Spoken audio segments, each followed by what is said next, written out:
Hey, good morning, friends. It's Joe. Welcome to my scripture reflection for Tuesday, March the 12th. Hope all is well with you on this Tuesday morning. Already been up and did my morning routines and off to the gym. It gets me going in the morning. Whatever gets us going is important because we need to always try to keep moving forward. Now, speaking of moving forward, I mentioned that we were going to have a study on the line from the book of Hosea. I'd like to read it to you now. Hosea chapter 2, verse 18. I will make a covenant with all the animals and the birds. I will remove all weapons of war from the earth, all swords and bows, so you can live unafraid in peace and safety. As I always say, with every scripture passage, there's so much to unpack. I am going to do just that. And for 4 weeks in April, the first being a Monday, it won't be April Fool's Day. It'll be an important day for us to gather. I'll give you the times later on. And then the 8th, the 15th, and the 22nd. So if you want to mark those dates down, I will have my Hosea chapter 2, verse 18 presentations for you. And they are definitely a real good lead in to my Compassion and Commitment online course, which will come probably just a short time after. So I'm trying to keep going with some content that we can all use to better ourselves and better this world. And that is my sole purpose. And hopefully you'll be on board with me. So with that, I'm going to ask you, as I always do, to quiet your minds and hearts as we prepare to hear today's gospel, which is from St. John chapter 5, verses 1 through 16. There was a feast of the Jews, and Jesus went up to Jerusalem. Now at Jerusalem there is a place called the Sheep Gate, a pool called in Hebrew Bethesda, with 5 porticos. In these lay a large number of ill, blind, lame, and crippled. One man was there who had been ill for 38 years. When Jesus saw him lying there and knew that he had been ill for a long time, he said to him, "Do you want to be well?" The sick man answered him, "Sir, I have no one to put me into the pool when the water is stirred up. While I am on my way, someone else gets down there before me." Jesus said to him, "Rise, take your mat, and walk." Immediately the man became well, took up his mat, and walked. Now the day was Sabbath. So the Jews said to the man who was cured, "It is the Sabbath, and it is not lawful for you to carry your mat." He answered them, "The man who made me well told me, 'Take up your mat and walk.'" They asked him, "Who is this man who told you, 'Take up your mat and walk'?"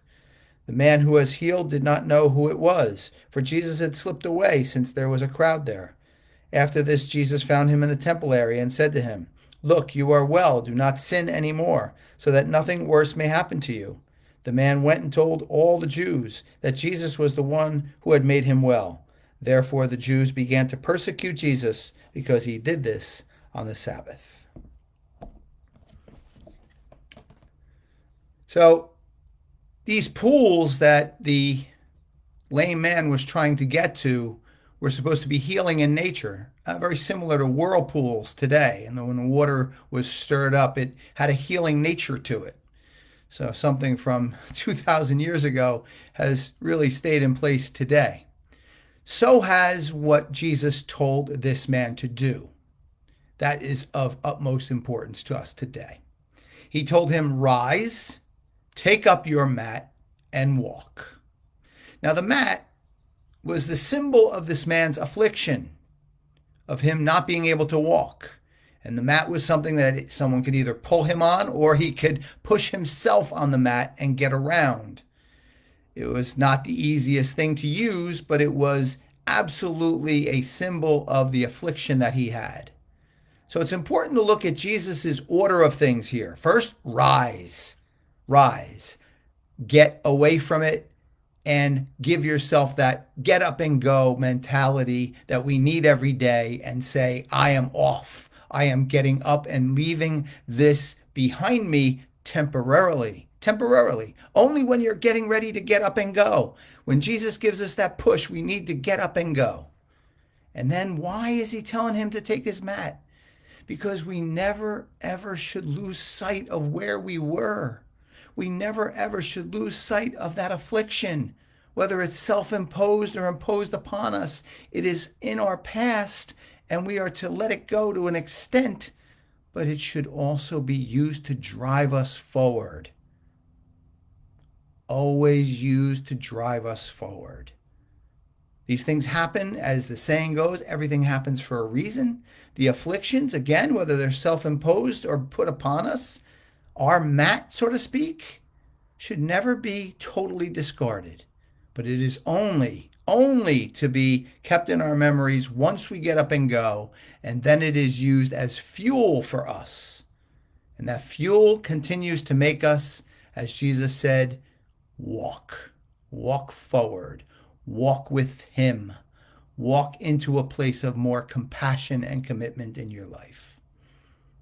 So I guess what we should do today is really look at what is the symbol. What does our mat look like? What is it?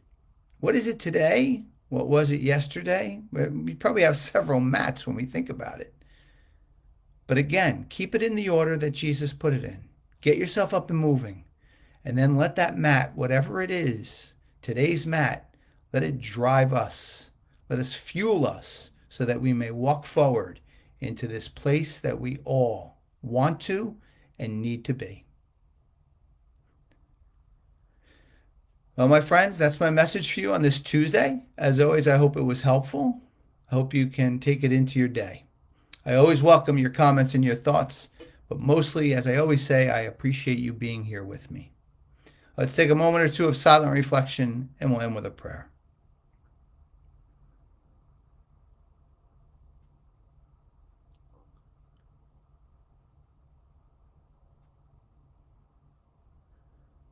Most loving God, we thank you for the mats that you place in our life.